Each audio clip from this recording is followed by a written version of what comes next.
दोस्तों, नवंबर 2025 का महीना काकेशस के बर्फीले पहाड़ों में इस वक्त जो आग सुलग रही है, उसकी तपिश बाकू से लेकर येरेवान और येरेवान से लेकर बीजिंग और नई दिल्ली तक महसूस की जा रही है। 8 नवंबर को दुनिया ने जो देखा वो सिर्फ एक विक्ट्री परेड नहीं थी, वो अजरबैजान का खुला शक्ति प्रदर्शन था। बाकू की सड़कों पर जब चीन का सबसे घातक, सबसे खतरनाक लंबी दूरी का एयर डिफेंस सिस्टम HQ-9B गुजरा, तो ये सिर्फ आर्मेनिया के लिए नहीं बल्कि रूस और भारत के लिए भी एक सीधा संदेश था। ये संदेश था कि काकेशस का आसमान अब एक नए ड्रैगन के हवाले है। लेकिन इस चीनी ड्रैगन की हुंकार के 24 घंटे भी नहीं बीते थे कि सीमा के उस पार येरेवान से एक ऐसी खबर आई जिसने इस पूरे खेल को पलट कर रख दिया। आर्मेनिया, जो 2020 की जंग में अपने रूसी कबाड़ की वजह से तबाह हो गया था, उसने अब अपना कवच चुन लिया है। और ये कवच न रूस से आया है न अमेरिका से, ये कवच सीधा मेक इन इंडिया की भट्टी से निकल कर आया है, जिसका नाम है आकाश। भारत का आकाश एनर्जी वो हथियार बनने जा रहा है जो न सिर्फ आर्मेनिया की हार का बदला लेगा बल्कि दुनिया को यह भी बताएगा कि क्यों भारत का स्मार्ट हथियार चीन के बाहुबली पर भारी पड़ने वाला है।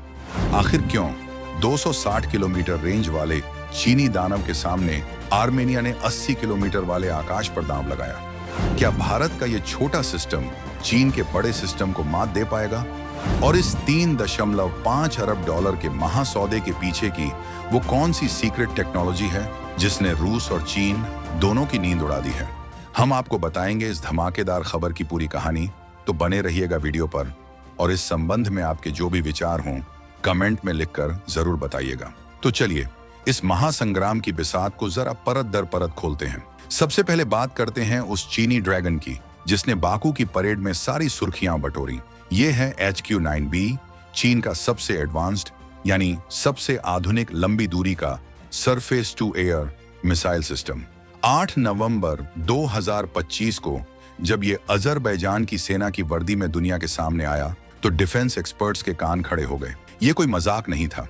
ये वो सिस्टम है जो 260 किलोमीटर दूर और 50 किलोमीटर की ऊंचाई तक उड़ रहे दुश्मन के किसी भी लड़ाकू विमान, बॉम्बर, क्रूज मिसाइल या यहां तक कि टैक्टिकल बैलिस्टिक मिसाइल को भी आसमान में ही खोजकर राख बना सकता है। अजरबैजान ने इसे खरीदकर एक बहुत बड़ा जियोपॉलिटिकल दांव खेला है। उसके पास पहले से ही रूस का बनाया S-300 PMU-2 और इजराइल का बनाया बराक MX सिस्टम मौजूद था। अब इस चीनी ड्रैगन को शामिल करके बाकू ने एक मल्टी लेयर्ड यानी कई परतों वाला ऐसा फौलादी कवच तैयार कर लिया है जिसे भेदना किसी भी दुश्मन के लिए लगभग नामुमकिन होगा। शॉर्ट रेंज के लिए इजरायली बराक, मीडियम रेंज के लिए रूसी S-300 और अब लॉन्ग रेंज के लिए चीनी HQ-9B। ये अजरबैजान का अपने पुराने आका रूस को भी संदेश था कि हम अब सिर्फ तुम्हारे भरोसे नहीं हैं। और ये सीधा सीधा आर्मेनिया को एक मनोवैज्ञानिक धमकी थी कि 2020 में जो हुआ वो तो सिर्फ ट्रेलर था, असली तबाही तो अब ये ड्रैगन मचाएगा। इस परेड के पीछे सिर्फ चीन और अजरबैजान नहीं थे, इसके पीछे तुर्की का भी हाथ था, जो अजरबैजान को अपना छोटा भाई मानता है और जो हर हाल में आर्मेनिया को कमजोर देखना चाहता है। ये चीन, तुर्की, अजरबैजान की एक नई धुरी का ऐलान था जिसका सीधा निशाना आर्मेनिया था और जिसका साइड इफेक्ट भारत और रूस को झेलना था। अब चलते हैं सीमा के उस पार जहां 2020 की हार का जख्म अभी तक हरा है। आर्मेनिया की राजधानी येरेवान में इस परेड ने खलबली तो मचाई, लेकिन इस बार आर्मेनिया डर नहीं रहा था बल्कि जवाब तैयार कर रहा था। 2020 की 44 दिवसीय जंग ने आर्मेनिया को एक कड़वा सबक सिखाया था। सबक ये कि रूस अब वो भरोसेमंद साथी नहीं रहा। हुआ ये था कि अजरबैजान के तुर्किश TB2 ड्रोनों और इजरायली कामिकाजी ड्रोनों ने आर्मेनिया के पुराने सोवियत दौर के S-300 और दूसरे एयर डिफेंस सिस्टमों को चुन चुन कर तबाह कर दिया था। ये रूसी सिस्टम इन छोटे धीमे ड्रोनों को पकड़ने के लिए बने ही नहीं थे, वो अंधे हो गए थे। और रूस, जो खुद अजरबैजान को भी हथियार बेच रहा था, वो चुपचाप ये तमाशा देखता रहा। आर्मेनिया के प्रधानमंत्री निकोल पाशिन्यान ने जब अपनी संसद में पूर्व राष्ट्रपति को जवाब देते हुए कहा कि आपने हमें जो एयर डिफेंस सिस्टम छोड़ा था वो स्क्रैप मेटल यानी कबाड़ था, तो ये सिर्फ एक राजनीतिक बयान नहीं था, ये वो आग थी जो हर आर्मेनियाई के दिल में जल रही थी। इस कबाड़ की कीमत हजारों सैनिकों ने अपनी जान देकर चुकाई थी। इस हार के बाद आर्मेनिया ने कसम खा ली कि वो अब अपनी रक्षा के लिए रूस के कबाड़ पर निर्भर नहीं रहेगा। उसने नए दोस्त तलाशने शुरू किए। फ्रांस ने मदद का हाथ बढ़ाया, एडवांस्ड रडार और मिस्ट्रल शॉर्ट रेंज मिसाइलें दी, लेकिन ये नजदीकी बचाव के लिए थी। आर्मेनिया को चाहिए था एक गेम चेंजर, एक ऐसा मीडियम रेंज का कवच जो न सिर्फ ड्रोनों का शिकार करे बल्कि बाकू के नए चीनी ड्रैगन को भी चुनौती दे सके। और यही एंट्री होती है नए भारत की। जब आर्मेनिया ने दुनिया भर में अपने लिए कवच ढूंढा तो उसकी नजरें नई दिल्ली पर आकर टिकी। भारत ही वो देश था जो बिना किसी राजनीतिक शर्त के अपनी सबसे उन्नत टेक्नोलॉजी देने को तैयार था। ये एक ऐसा रिस्क था जो भारत ने उठाया और ये एक ऐसा भरोसा था जो आर्मेनिया ने भारत पर दिखाया। ये कहानी शुरू हुई नवंबर 2024 में, जब भारत ने अपने आकाश S1 सिस्टम की पहली खेप आर्मेनिया को डिलीवर की। इसी के साथ आर्मेनिया भारत के आकाश सिस्टम का पहला विदेशी खरीदार बनकर इतिहास रच चुका था। ये भारत की make in India defence industry के लिए एक ऐतिहासिक पल था। लेकिन रुकिए, ये तो सिर्फ पार्ट 1 था। असली ब्लॉकबस्टर तो अब 2025 से 26 में रिलीज होने वाली है।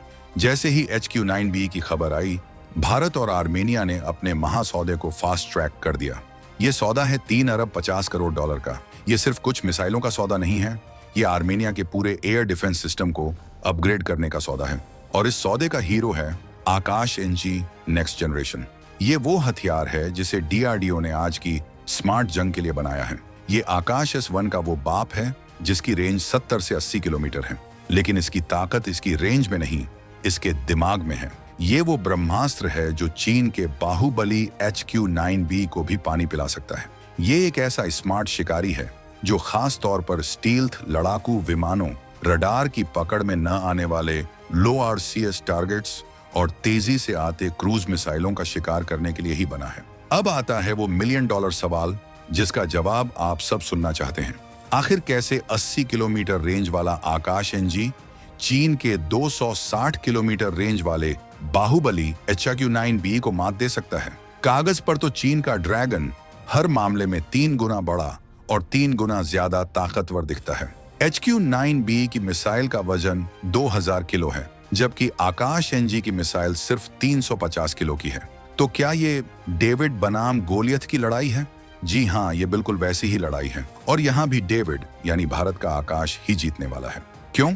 चलिए आपको सड़क छाप भाषा में इसकी टेक्नोलॉजी समझाते हैं। पहला और सबसे बड़ा फर्क है दिमाग का, यानी गाइडेंस सिस्टम का। चीन का HQ-9B आज भी 30 साल पुरानी semi active radar homing technology पर काम करता है। इसका मतलब है ये एक अंधी मिसाइल है। इसे अपने टारगेट को मारने के लिए जमीन पर मौजूद एक बहुत बड़े रडार की जरूरत होती है, जो एक टॉर्च लाइट की तरह मिसाइल के टारगेट तक पहुंचने तक उस पर लगातार रोशनी रडार बीम बनाए रखता है। इसकी सबसे बड़ी कमजोरी यही है, अगर दुश्मन आर्मेनिया ने उस बड़े ग्राउंड रडार को ही जैम कर दिया या उसे तबाह कर दिया तो 2000 किलो की ये अंधी मिसाइल आसमान में ही भटक जाएगी। अब आइए भारत के आकाश NG पर। ये एक्टिव रडार होमिंग टेक्नोलॉजी से लैस है। ये एक स्मार्ट मिसाइल है।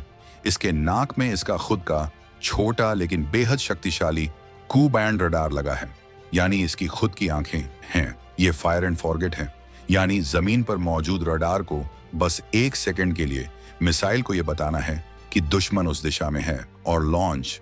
उसके बाद ग्राउंड रडार आजाद है, वो 100 दूसरे दुश्मनों को ढूंढ सकता है। जबकि ये स्मार्ट मिसाइल खुद अपनी आंखों से दुश्मन को ढूंढेगी, उसे लॉक करेगी और उसका शिकार कर देगी। इसे जैम करना लगभग नामुमकिन है। ये टेक्नोलॉजी चीन के टॉर्च लाइट सिस्टम से एक जनरेशन आगे है। दूसरा फर्क है इंजन का। आकाश NG में dual pulse solid rocket motor है। सरल भाषा में कहें तो ये मिसाइल आसमान में जाकर गियर बदल सकती है। ये पहले तेजी से ऊंचाई पकड़ती है, फिर कुछ देर ग्लाइड बिना इंजन के करती है और जैसे ही दुश्मन के करीब पहुंचती है, ये अपना दूसरा पल्स यानी दूसरा गियर डालती है और सुपरसोनिक रफ्तार से दुश्मन पर झपट पड़ती है। ये एंड गेम की फुर्ती इसे उन ड्रोनों और मिसाइलों को भी मारने की ताकत देती है जो आखिरी पल में चकमा देने की कोशिश करते हैं। तीसरा फर्क है मोबिलिटी का। 2000 किलो की HQ-9B मिसाइल और उसके भारी भरकम लॉन्चर को पहाड़ों में, जहां आर्मेनिया अजरबैजान की जंग होती है, हिलाना डुलाना एक बुरे सपने जैसा है। वो एक जगह फंस गए तो ड्रोनों का आसान निशाना बन जाएंगे। वहीं 350 किलो की हल्की आकाश एनजी मिसाइलें और उनके ऑल टेरेन ट्रक पहाड़ों के लिए ही बने हैं। ये शूट एंड स्कूट यानी गोली दागो और गायब हो जाओ के माहिर हैं। इससे पहले कि दुश्मन पता लगा पाए कि मिसाइल कहां से आई, आकाश की पूरी बैटरी वहां से निकलकर दूसरी घाटी में तैनात हो चुकी होगी। और चौथा फर्क है कीमत का। चीन का ड्रैगन बहुत महंगा है, उतने ही पैसे में जितने में अजरबैजान एक HQ-9B की बैटरी खरीदेगा, आर्मेनिया आकाश एनजी की 3 से 4 बैटरी खरीद सकता है। वो अपने पूरे बॉर्डर पर इन स्मार्ट मिसाइलों का एक घना जाल बिछा सकता है, जिससे बच निकलना HQ-9B के बस की बात नहीं होगी। तो दोस्तों, ये सिर्फ एक डिफेंस डील नहीं है, ये जियोपॉलिटिक्स का एक महासंग्राम है। इस $3.5 अरब के सौदे से भारत ने एक तीर से कई शिकार किए हैं। पहला, भारत ने रूस के पारंपरिक हथियार बाजार यानी काकेशस में घुसकर अपना तिरंगा गाड़ दिया है। ये रूस को संदेश है कि अगर आप हमारे दोस्तों आर्मेनिया का साथ नहीं देंगे तो हम आपकी जगह लेने के लिए तैयार हैं। दूसरा, भारत ने चीन, तुर्की, अजरबैजान की धुरी के ठीक सामने एक भारतीय दीवार खड़ी कर दी है। तीसरा और सबसे बड़ा तमाचा लगा है पाकिस्तान को। क्यों? क्योंकि पाकिस्तान भी चीन से यही कबाड़ खरीद रहा है। पाकिस्तान के पास HQ-9P है, जो HQ-9B का भी पुराना वर्जन है। अब जब दुनिया ये देख रही है कि आर्मेनिया जैसा छोटा देश भारत के स्मार्ट और सस्ते आकाश एनजी के दम पर चीन के लेटेस्ट HQ-9B को चुनौती दे रहा है, तो जरा सोचिए, पाकिस्तान के उस पुराने HQ-9P की दुनिया की नजरों में क्या इज्जत रह जाएगी? भारत ने पाकिस्तान के चीनी कवच को बिना एक गोली चलाए पंचर कर दिया है। ये आकाश एनजी का सौदा वियतनाम, फिलीपींस, ब्राजील और मिस्र जैसे दर्जनों देशों के लिए दरवाजा खोल देगा, जो चीन के महंगे और पुरानी टेक्नोलॉजी वाले हथियारों के बदले भारत का सस्ता, स्मार्ट और भरोसेमंद मेक इन इंडिया हथियार खरीदना चाहते हैं।